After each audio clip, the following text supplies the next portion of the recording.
And joining us now for more from Washington is Bradley Bowman, Senior Director of the Center on Military and Political Power at the Foundation for Defense of Democracies. And Bradley, a deadly attack on U.S. forces in the region, not allies of the U.S., not proxies of the U.S., but direct American troops being targeted by militias linked with Iran. How should the U.S. respond to this? Thanks for the opportunity to join you. Yes, it's a sad, predictable, and predicted attack that we saw here. You know, we've had more than 168 attacks on U.S. forces in Iraq, Syria, and now Jordan since October 17th. And I and others have been warning that the only reason we haven't seen American service members killed is because of our force protection measures and luck. And sooner or later, luck runs out. And according to Wall Street Journal reporting, that's apparently what happened. It appears, according to early reports, and early reports are sometimes wrong, that the U.S. troops at this particular location confused an adversary drone with a friendly drone. And that's what created this vulnerability that resulted in 3 Americans being killed and roughly 36 being injured with wounds seen and unseen that may affect some of them for the rest of their lives. So if there's not a strong response here, of course, we should expect more of the same from Iran and its terror proxies. Well, Bradley, I'm going to put you on the spot. What is a strong response? There are some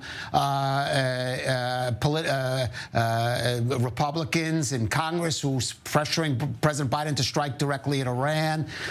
There are other reports of the defense, were reports even before this of some in the defense establishment who want some kind of stronger response.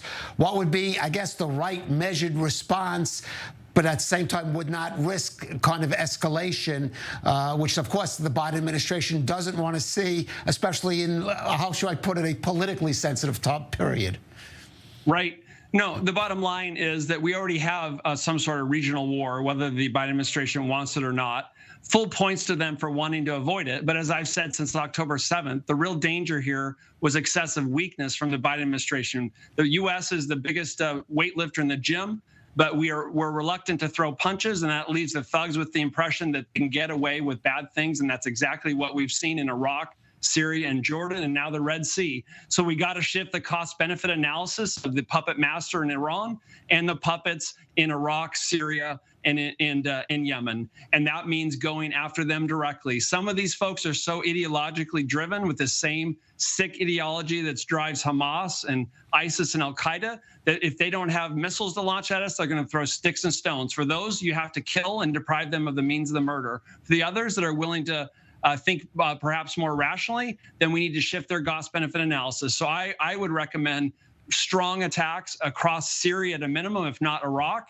And if we have evidence that Iranian vessels are helping to target U.S. sailors in the Red Sea, I think we need to seriously look at seeing if that Iranian vessel accidentally runs into something bad in those waters. All right, Bradley Bowman of the Foundation for Defense of Democracies, thanks for joining us. Thank you.